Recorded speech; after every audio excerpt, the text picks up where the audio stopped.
Church of Orange, an open and affirming congregation in our denomination, and one that affirms the rights of all people to become part of our community of faith, regardless of their race or economic status or gender or sexual orientation, or any other discriminatory category you could come up with.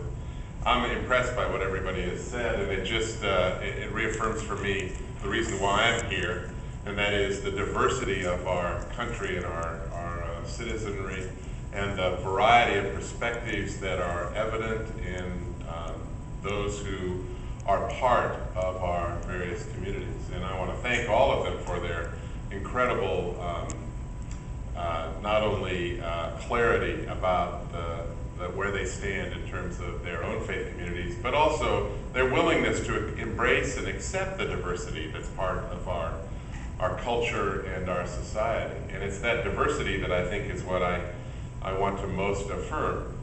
Now I'm here because I'm a Christian pastor, and I represent a Christian community. But I want you to know I do not represent all Christian communities. I do not represent even the majority of Christian communities. But I do represent a Christian community. And that Christian community has a perspective, a way of looking at Jesus' teachings and our scriptures that is, some might say, unique to our community, but certainly our take on all of this is our own. I would be the last person in the world as a Christian pastor to say that every Christian has to think like I think. I would be the last person to say that every Christian has to think like my congregation thinks. First of all, that's impossible because we have 500 members and they all think differently, independently. And I applaud that.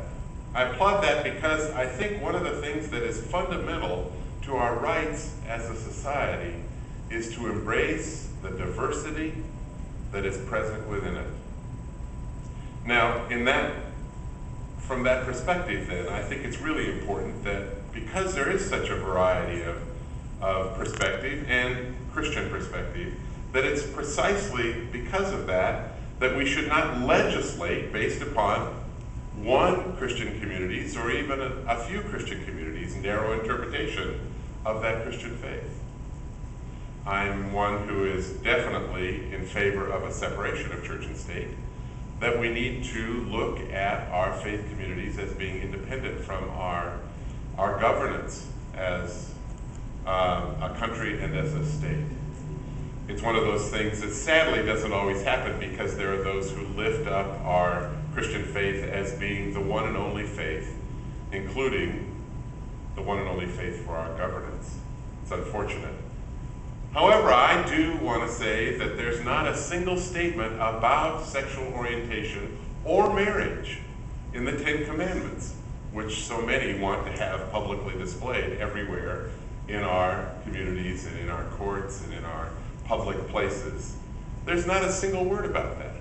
Secondly, I think if we're going to display, if we were to hunch that we are a Christian nation, then with the Ten Commandments, we should also have the Beatitudes, which certainly are more fundamental to Jesus' teachings. In fact, maybe the whole Sermon on the Mount in Matthew 5, 6, and 7, for people to be able to see clearly what is the Christian perspective.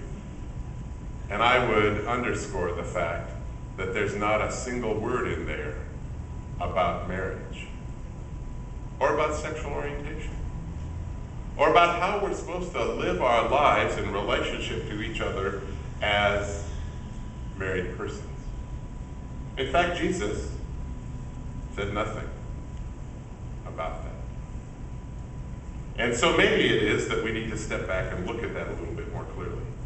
The second thing that I think is really important is for us, if we're going to be Christians approaching this, which I am, and so I'll offer my perspective, not the only perspective, not the universal perspective, but certainly one that needs to be honored like all of the others.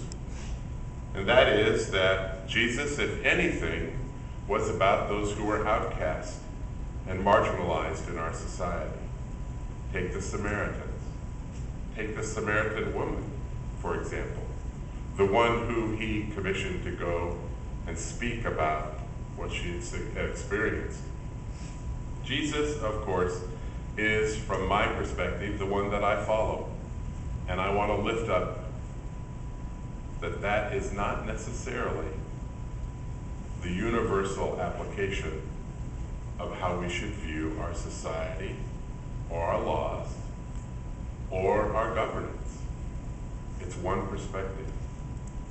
And so I just want to say that if there's anything in the Christian community that we need to lift up, it is that we as Christians need to affirm the fact that we are not the only Christians, nor are we the ones who should say what everybody else should think or feel about their faith, whether it's Christian or Baha'i or Buddhist or Muslim or Jewish or whatever, that we need to embrace that diversity.